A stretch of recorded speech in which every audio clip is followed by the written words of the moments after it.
Thrissur corporation തെരഞ്ഞെടുപ്പിൽ ബി.ജെ.പിക്കായി പ്രചാരണം നയിക്കാൻ ഇത്തവണ കേന്ദ്രമന്ത്രി സുരേഷ് ഗോപി തന്നെയാണ് എത്തിയിരിക്കുന്നത്. 56 ഡിവിഷനുകളിലെ സ്ഥാനാർത്ഥികളെയും അണിനിരത്തിയാണ് സുരേഷ് ഗോപിയുടെ തകർപ്പൻ പ്രചാരണം നടക്കുന്നത്. തൃശൂർ കോർപ്പറേഷൻ ഡിവിഷനിൽ ബി.ജെ.പി സ്ഥാനാർത്ഥിയെ ചൊല്ലി ആഭ്യന്തര കലഹം നടന്ന ഒരു ഡിവിഷനാണ് കുട്ടൻകുളങ്ങര എന്നത്. ഈ ഡിവിഷനിൽ ബി.ജെ.പിക്ക് കൂടുതൽ ഊർജ്ജം പകരാൻ വേണ്ടിയാണ് പാർട്ടി കേന്ദ്രമന്ത്രി സുരേഷ് ഗോപിയെ ഇറക്കുന്നത്. നഗരമേഖലയിൽ മത്സരിക്കുന്ന മറ്റ് സ്ഥാനാർത്ഥികളെയും കുട്ടൻകുളങ്ങരയിൽ അണിനിരത്തിയിരുന്നു. തൃശൂർ കോർപ്പറേഷൻ പിടിക്കുകയല്ലാതെ മറ്റൊരു ലക്ഷ്യവും ഇത്തവണ ബി.ജെ.പിക്ക് ഇല്ലെന്ന് സുരേഷ് ഗോപി വ്യക്തമായി തന്നെ അവിടെ പറയുകയും ചെയ്തു. കോർപ്പറേഷൻ തെരഞ്ഞെടുപ്പിൽ ബി.ജെ.പിക്കെതിരെ CPM ഉയർത്തുന്ന പ്രധാനപ്പെട്ട ഒരു ആക്ഷേപം പുലിക്കളി ധനസഹായം വൈകി എന്നുള്ളതാണ്. ഈ വിവാദം വീണ്ടും ഇപ്പോൾ മൂർച്ഛിച്ചത് മനോരമ ന്യൂസ് ചാനൽ നടത്തിയ വോട്ട് കവലയിലെ ചർച്ചയിലൂടെയാണ്. 3 ലക്ഷം രൂപയുടെ കേന്ദ്ര സഹായം സുരേഷ് ഗോപി ഇടപെട്ട് പുലികളി സംഘങ്ങൾക്ക് അനുവദിച്ചിരുന്നു. എന്നാൽ ഓണം കഴിഞ്ഞപ്പോൾ ക്രിസ്മസ് ആകാറായിട്ടും ആ പറഞ്ഞ സഹായം കിട്ടിയില്ല എന്നാണ് ഇപ്പോൾ ഉയരുന്ന വിമർശനം. എന്നാൽ സംസ്ഥാന ടൂറിസം വകുപ്പിന്റെ വീഴ്ചയാണ് ഇതിന് കാരണമെന്നാണ് സുരേഷ് ഗോപി പറയുന്നത്. പുലികളിക്ക് ധനസഹായം വൈകാൻ കാരണം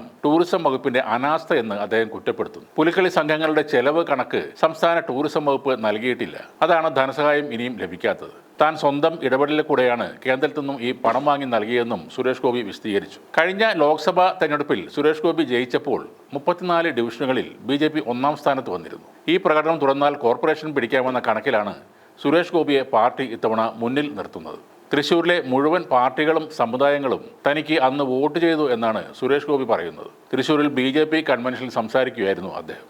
CPM, CPI, കോൺഗ്രസ് പാർട്ടികളുടെ വോട്ടുകൾ അന്ന് ബി.ജെ.പിക്ക് ലഭിച്ചു. അന്നത്തെ കാലാവസ്ഥ ഇപ്പോഴും നിലനിൽക്കുന്നതായും സുരേഷ് ഗോപി പറയുന്നു. കൂടാതെ ലോക്സഭാ തെരഞ്ഞെടുപ്പിൽ എതിർ സ്ഥാനാർത്ഥിയുടെ പേര് പോലും താൻ പറഞ്ഞിട്ടില്ല. കെ മുരളീധരൻ തന്നെക്കുറിച്ച് വളരെ മോശമായി പറഞ്ഞപ്പോഴും അത് മുരളിച്ചേട്ടനല്ലേ എന്നാണ് താൻ പറഞ്ഞത്. സ്വർണവും ഗർഭവും ഒന്നുമല്ല നമ്മുടെ വിഷയം. സ്വർണ്ണ ഗർഭക്കേസുകളല്ല, വികസനം ചർച്ചയാക്കണം. എൻ്റെ തെരഞ്ഞെടുപ്പ് കാലത്ത് ചെമ്പ് വിവാദം കൊണ്ടുവന്നിട്ട് എന്തായി? വികസനം മുന്നോട്ട് വെച്ച് വോട്ട് തരണമെന്നാണ് എൻ്റെ അഭിപ്രായമെന്നും സുരേഷ് ഗോപി പറഞ്ഞു. ജനങ്ങൾക്ക് വികസന വിഷയങ്ങൾ മാത്രമേ വേണ്ടതായിട്ടുള്ളൂ. സ്വർണ്ണഗർഭ കേസുകൾ ചർച്ച ചെയ്യാൻ ഞാനില്ല.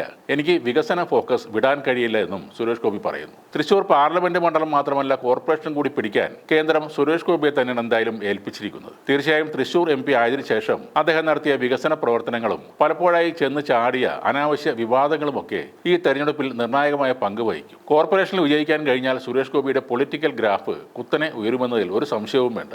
എല്ലാ വിവാദങ്ങളുടെയും മുന ഒടിക്കുന്നതായിരിക്കും ബി.ജെ.പിയുടെ കോർപ്പറേഷൻ വിജയം.